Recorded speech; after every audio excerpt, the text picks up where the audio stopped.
Hello everyone, this is Crota giving you a shoutcast between, actually no, let's Tanis as the blue Protoss player spawning over here at the, 2 o'clock position. Meanwhile, I am the red Zerg player spawning over here at the 12 o'clock position. In this particular matchup, Zerg versus Protoss, for me, I do not really know what the strategies are. Generally, Zerglings are not that good of a unit. They can swarm. I guess Zerglings to Banelings are a viable option, but then as soon as Immortals come out, the Banelings are pretty much useless against them. Roaches are a viable option as well, but Roaches to what? Roaches to Hydralisk or Roaches to Mutalisk? Normally, I would in most of the games that I've played so far, I like Roaches to Hydralisk, just because Mutalisk get taken down so quickly by Roaches get taken down so quickly by what unit is that? The Phoenix. No, sorry. Mutalisks get taken down so quickly by the Phoenix, and then they just start levitating your Roaches, and then the game's over because they can start levitating those Roaches. Roaches then get shot down. Roaches can't hit back. It comes out to be a pretty boring game. So I think my strategy for Zerg against Protoss is going to be Roaches to Hydralisk, and then from there, I really don't know. I haven't really gone into very many late game games yet. I don't really know what to mass or how to use any of the real races late game. Carriers and battle cruisers, although they are effective, are easily taken down by mass void rays and mass Vikings. So it's almost like mass void rays and mass Vikings are better than mass battle cruisers and mass carriers. That's something that we should see a little bit later, and we'll figure that out. We do have an Overlord now is going ahead and gonna do some scouting. I want to at least get this Overlord in position. I'm expecting this probe to come into my base, and now Tanis comes in and scout. I've positioned an Overlord in this position right here just so that I could see any units come in. It gives me a little bit of sight, and the Overlord is semi-protected as it's on that high ledge, and no units can really see it except yet another flying unit, or perhaps if they try to check that ramp to see if there's any hidden tech. I am scouting out this probe with a single drone, making sure that he's not dropping any proxy gateways or anything like that. I'm going to come over here, do in fact see that there is a gateway, a pylon and a gateway here, so it's not going to be any cheese.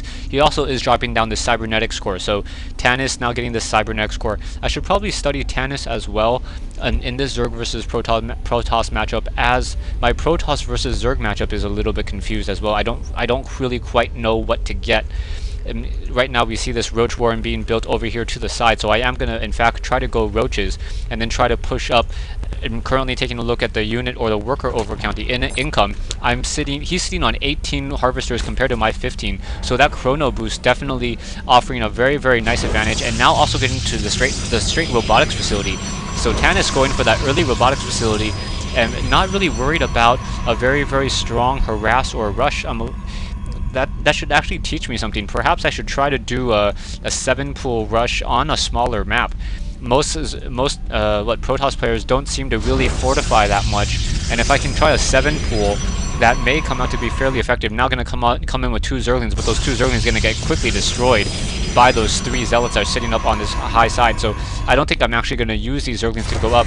A quick probe in there, probe sitting down by that tower, or that Zonaga Watchtower getting taken down. So me drawing first blood with one of these Zerglings. Zerglings now going to move around. One going to move over here to see if there's an expansion, and another Zergling going to move over here to see perhaps the Zealots who try to come into the smoke will perhaps be able to take me out. 3 roaches against 3 Zealots. The Zealots will definitely win in that particular fight. The Zealots are in fact 6 food compared to the 3 food of these roaches, even though the roaches do in fact deal more damage per attack against those Zealots. Zealots dealing 16 minus 4 since it's the time to attack, so 12 damage. So it's 14 versus 12, or 16 versus 12, but the Zealots also have a little bit more hit points as well. Those roaches with that limited range are not it's almost like a melee attack.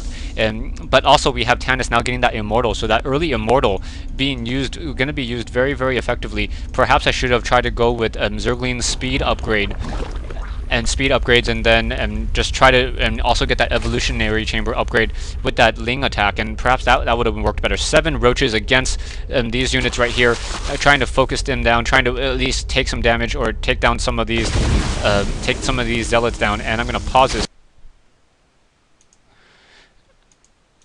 Alright, hopefully the lag will clear up right now. Okay, a couple of roaches now moving back, and wow, this is just pitiful. Roach is now trying to push back and forth, but that single immortal doing an amazing 50 damage per shot against these roaches. Those roaches are going to be forced to pull to the back, and now I realize that he at least cannot push me, and I cannot really push him at this point in the game. Now getting that evolutionary chamber going to try to upgrade the missile attacks on these units, and also trying to get burrow and trying to tech to Hydralisk. Those Hydralisks are going to be very effective. One of the strategies that I haven't really tried using yet is dual hatchery inside a single base. Perhaps that will be able to let me spawn enough units while not overexposing myself and trying to move across the creep too quickly. Now dropping some creep tumors as well in order to have my units be able to move more quickly. When the roaches are on the creep, they do in fact move much more quickly than as opposed to when they're just on normal ground.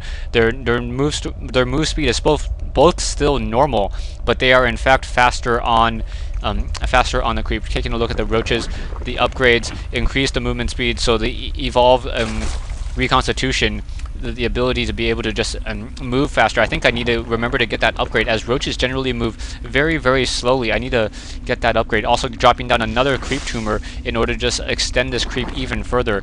So these roaches now moving faster on that creep. Both players just pretty much sitting up massing. Taking a look at this over here. Where are his units? There they are. Now we have a large army of immortals and zealots and sentries now coming in. 3 immortals. I should have started producing some more zerglings perhaps. Get also the attack upgrade in terms of that. Creep tumor now moving down. Immortals trying to come over here. Quickly going to find this hatchery. Using that overshield, so that overshield protecting those units even further. Trying to focus down those zealots, as those zealots are really the unit that are giving me any real problem. My queen gets taken down really quickly, so I'm just going to get overrun here. So this is one of those games and one of those lessons where immortals and zealots just simply take down a roach army, and I need a better strategy, a better counter. Now we have all these drones trying to come off the line, trying to take down more of these units. Broodlings are now also coming into attack as well, so taking on a couple of those zealots. Immortals trying to move back away, but because I extended the creep so far, I'm able to continue to move and attack against these immortals. Immortals getting taken down, roaches continuing to try to fight back. I'm able to get down more of these units, more drones trying to fight back, trying to perhaps salvage this fight, but it's really not going to work. Overshield does not work on the attack of these drones. So now a Hydralisk coming in as well. Hydralisk should probably just start shooting into this position. I'm shooting out of my, that little black fog, so it gives me a little bit of additional protection. But now that he sees me, he's going to be able to start shooting back. The roaches, the Hydralisks are in fact a good counter to those immortals, as the attack speed of a Hydralisk plus plus the fact that they are not armored means that they take 4 to 5, they take 5 hits in order to be destroyed, as opposed to 3 hits for a roach. Disruptors now taking down this Overlord. Zerglings now coming out to try to take down more of these units. I need to focus down, use that Queen to perhaps focus down that Immortal. Don't know what I'm thinking here. Don't know why I'm not focusing down.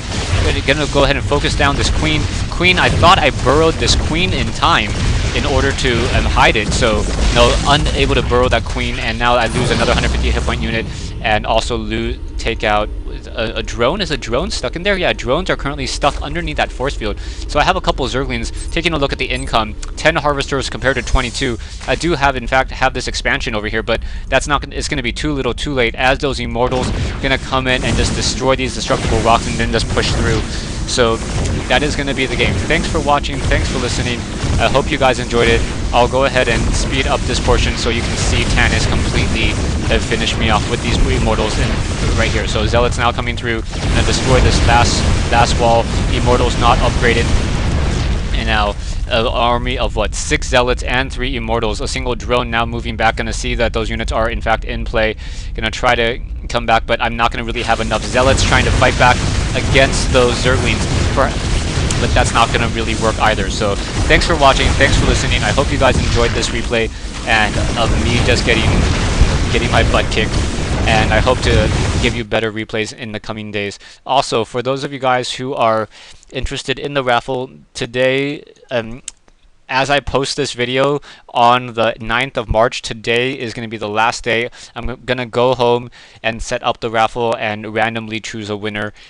I'll probably take a video process of how I randomly choose the winner so that there's no question about me cheating or anything like that. Thanks for watching and thanks for listening.